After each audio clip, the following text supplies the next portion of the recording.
Hi, I'm Walter. I'm the Dutch mentor. Welcome back to the Smart Performance Podcast. S for self-care, M for mindful growth, A for adaptive problem solving, R for rhythmic operation, T for building the thriving community, and of course P for performance. I'm so happy that I have Dr. Cynthia Benson-Mersa with me today. We're going to talk about a really important topic. We're going to talk about drifting. And I'm not talking about Toyotas racing down the highway, but it's kind of sort of the same thing. It's about that glass ball, you, and that's the one you cannot drop. So stick with us, always 15 minutes, and remember, it's going to be actionable, something you can start doing today. So stick with us. Dr. Cynthia, welcome to the show, and tell us a little bit about yourself. Yeah, thank you so much for having me. So I spent about 35 years predominantly in human resources in corporate America. And toward the end of my career, life can be messy. I was really at the pinnacle of my career journey, a chief administrative officer in a large health system. And we were going through some changes, going through a CEO change. And I started to question whether my destiny was going to remain there. In the middle of that, I was writing my first book and doing a lot of research around women in business in particular. As fate or destiny would have it, my position was eliminated. So at 56 years old, all I had known was corporate America. I had been writing a book about intentionality and how we need to be more intentional in our lives and specifically in our careers. And so I had been doing some things to be more intentional, which had to do with what I thought I would be doing in my retirement, in my encore career. And that work 3 years ago led me to when my position was eliminated, rather than go back into the C suite at 56 years old, I took the risk, a mitigated one, and went out and started my own business because I had done the work ahead of time. So, author also produced a second book this year that's sort of the B2B model of how to build a talent organization, and a doctorate in social psych. So I'm fascinated with people. So it's just been this culmination of things, the good, the bad, and the messy. Well, that is nice, and thank you for your for your story and being vulnerable at the same time. And I think that, as I said before, that I always take on at least two or three people who are in that predicament in their 50s, got laid off, and now what kind of moment. And sadly, most people are not prepared for that, and that is something that is. I advise everybody, if you're working in the higher up the food chain you go, there's always somebody behind you with a knife that wants your position. And yes, restructuring does take place, and you need to be prepared for that, right? You should have a plan A, B, and C. But I would like to go to the core of the conversation about the drifting piece, because I think that is real, right? So the simple formula that I use about high performance, it's about technical skills multiplied by behaviors. And Hmm. the problem is that our own behaviors often get us into trouble, and that's not necessarily at work. We can be extremely high performing, but if we drift, then other things can fall apart. So tell us a little bit about the foundation. Is it a deep personal experience, or you've seen it so many times? Where does that come from, and why is this relevant that we need to pay attention to this? Yeah, so it started with when we wrote Now Near Next, which is a book really focused on women professionals. What we learned, we studied women around the globe, five race ethnicities, four countries, a 20-year age span, highly successful women, and we found that the commonality, the through line, is to your earlier point, none of them had been intentional in their career planning. They likened it to serendipity, right place, right time, happened to have a great boss, whatever it might be, um, which is great if you're one of the very small subset of people that the universe is really kind to. For the majority, and again, the initial study was women, is that we're conditioned to put our head down, work hard, and wait to get tapped. And in doing so, we miss opportunity. And so initially, this notion of drift really started with how do we help more women to be more intentional in their career, to really start working on their future today, not leave it to tomorrow. Over the last couple of years, and I'll say this, I couldn't relate to that as much. Even though we discovered that in the data, I had been a little bit of an anomaly, if I'm being honest. I had been very planful. What I learned in the last 3 years, walking away from corporate, is I had been unintentional in a lot of other places. I had been unintentional in my relationships. in periods of my life. I had been unintentional in my physical and mental health during phases of my life because I was throwing everything into prosperity and potential, right? I was throwing everything into my career at the risk of nurturing my marriage or nurturing my friendships. And so that was something I could relate to. And I thought, you know what? It isn't that we're just, we people, men and women alike, are unintentional at times in our career. It's the full scope of our human flourishing. And so what I really started to research and lean into is we all drift. It's life is a balance board, right? It's never balanced. It's am I putting everything into work at the risk of something else? Am I putting everything into my family at the risk of losing my identity? Um, how do you check in from time to time to figure out where are you putting your life on autopilot? Because it will eventually derail you. The sooner you discover it, the better, right? And it really it is behavior, right? It Oh, is really the fact. So give us an example of for yourself or some clients you have worked with. What kind of symptoms should they be mindful about yeah. uh, and start paying attention to? It's a perfect question because our body tells on us first. So what I encourage folks to do is a 7-minute pivot. Every morning you take 7 minutes, you set an alarm, clear everything, get your pen and paper. Neurologically, we know that's enough time to engage that frontal lobe, right? And you think about is how do I feel in my purpose, in my prosperity, in my people, in my potential, and in my physiological health? Which of those feels maybe out of balance? And then to your question, the very first thing you do in that 7 minutes is say, where am I feeling that? What are the signals? And here's what I find. It's that it's that uncomfortable tummy the Sunday before you have to go to work on Monday that says, I am so dreading it. You get the Sunday blues and you feel it in your gut. It's lack of sleep. You can't sleep. It's too much sleep. It's headaches. Um, it's that uncomfortable feeling when you have to face that relationship or when you have to deal with that financial situation or when you just feel completely unactualized. You just have more talent to give and more to do, and you just feel like somewhere it's not allowing you to show up. So you first really identify where's this showing up. The second thing you do is you say, are there patterns here?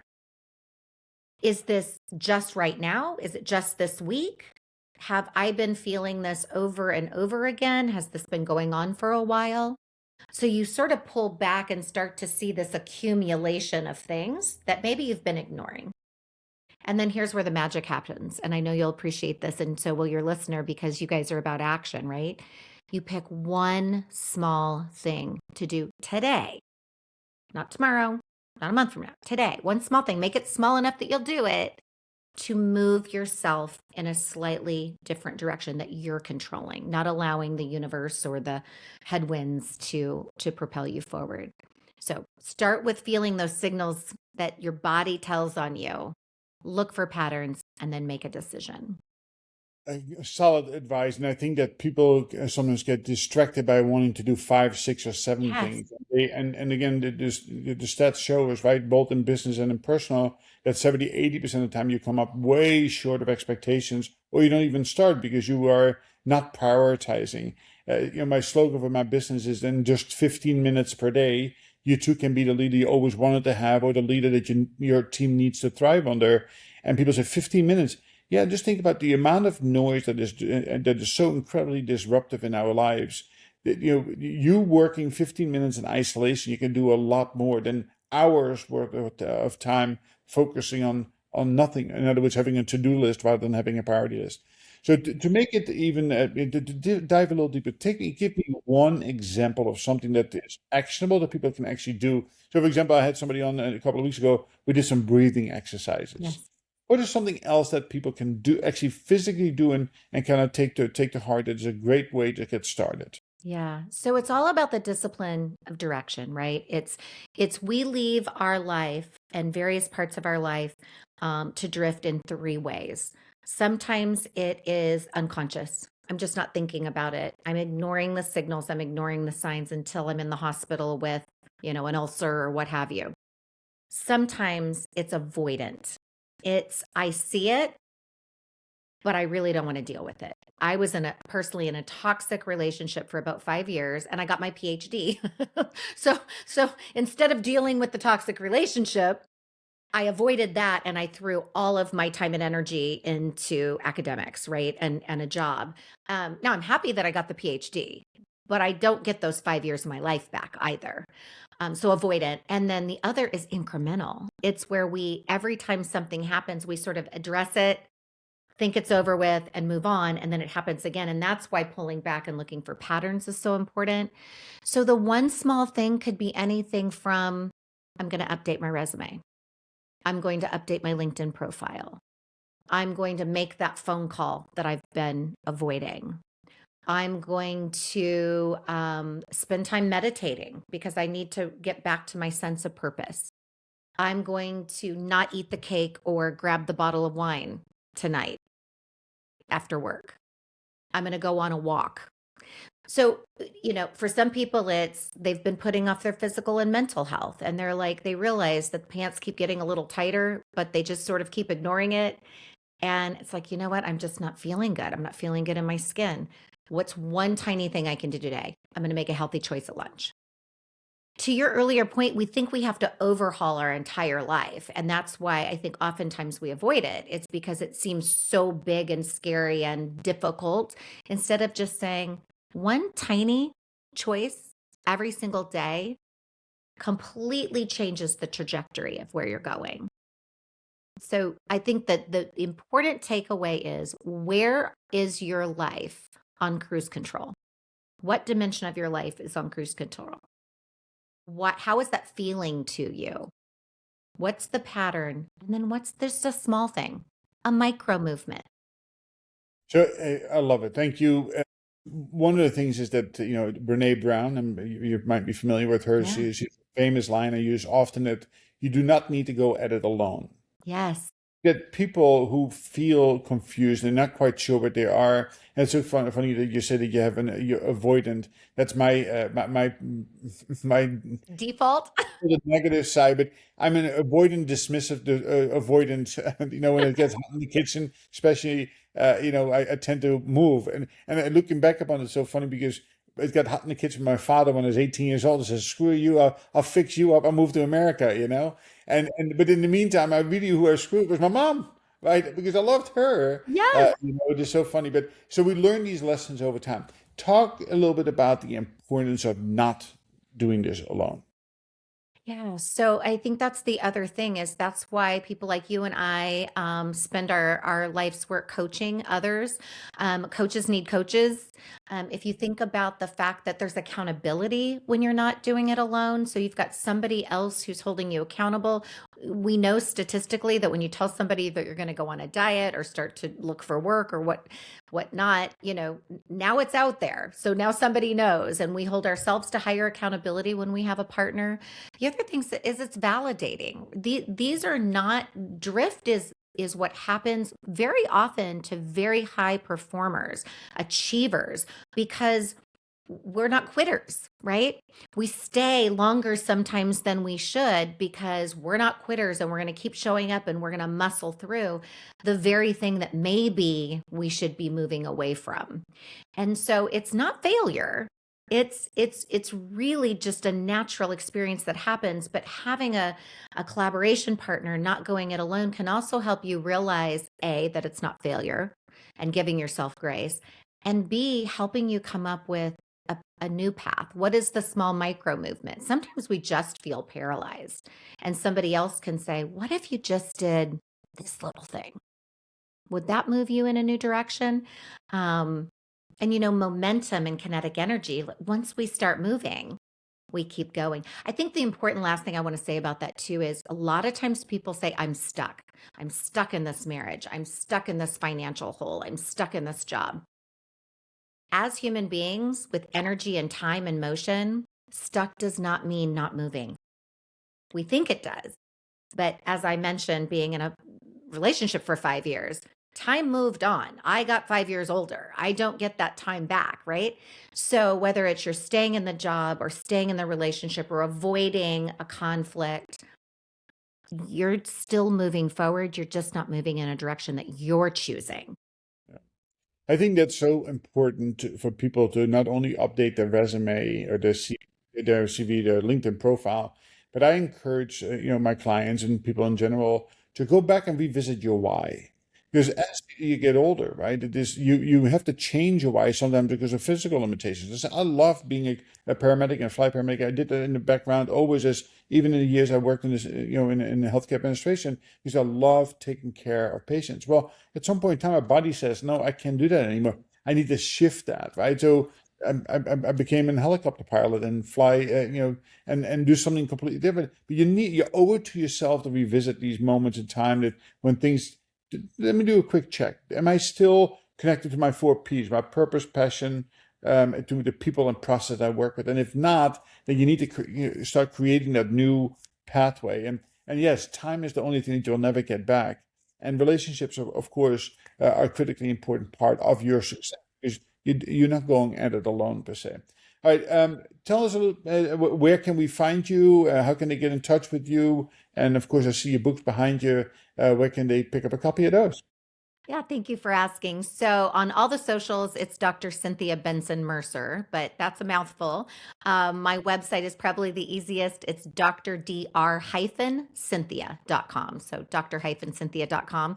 And my books are available on Amazon, wherever you find great books. You can also link from my website, all the services I offer. And there's a lot of free resources. As it relates to Stop Drifting, there's a Stop Drifting Diagnostic Survey, which just looks at the 5 dimensions of health and human flourishing, helps you identify where maybe you're not providing enough energy. And then there's the 7-minute pivot guide that walks you through everything we talked about today. Those are free, and I encourage folks to download those. Excellent. It will be in the show notes itself, so it will be easy accessible to the listeners. And then, as a parting thought, give us something that people can take away, something that is important to you that everybody needs to know about. Yeah, I would say this: start working on your future today. Don't kick the can down the road. Don't wait till the partner or significant other gets their perfect job. Don't wait until the kids graduate college. Start working on your future today. Do your day job with excellence, but start planting the seeds for what's next. I think that is probably the rock solid best advice that anybody can give, at least on any of the episodes I have done this week. It is so important to have a plan B and C. You owe it to yourself. Cynthia, thank you very much for being on the show today. I loved your energy, your insights, and I encourage our listeners to go back and actually take action on this, right? Not 5 things, just take one thing that you can do better every single day. In just 15 minutes, you too can be, and you can build new habits and behaviors. On the end of the day, if you don't take an action, everything we just said by tomorrow morning is long forgotten. So thank you. Go to the Apple Store, download the Dutch Mentor app. You can follow in a more prescriptive manner to find the things that you need to find balance in your life again. Cynthia, thank you very much for joining, and we'll talk again soon. Have a Thank good day.